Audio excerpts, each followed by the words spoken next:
Good evening friends, আশা করি আপনারা ভালো আছেন। আমি আর হাপ্পু ভালো আছি।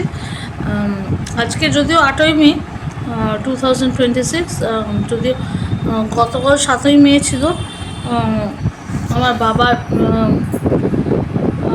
কী বলবো ডেথ, মানে বাবা 2021-এর 7ই মে মারা গিয়েছিল।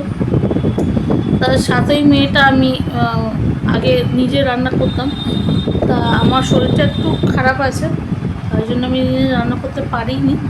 আর এমনি বাড়িতে আমি কোনো জায়গায় মানে কোনো অনাথ আশ্রম বা বৃদ্ধাশ্রম এখানে গিয়ে টাকা দিতাম যাতে তারা খাওয়ায়। তা মানে ওই দিনটা ওইভাবেই সেলিব্রেট করবো কিনা আমি জানি না, ওইভাবেই আমি দিনটা ইয়ে করতাম। তা কালকে তাই জন্যে আমি যেটা করেছিলাম জলপাইগুড়ি একটা ইয়েতে, ওইটার ছবিটা দিচ্ছি। ঠিক আছে, আপনারা সবাই আমার বাবার জন্যে মঙ্গল কামনা করবেন। আজকে এতটাই, বাই, সি ইউ না।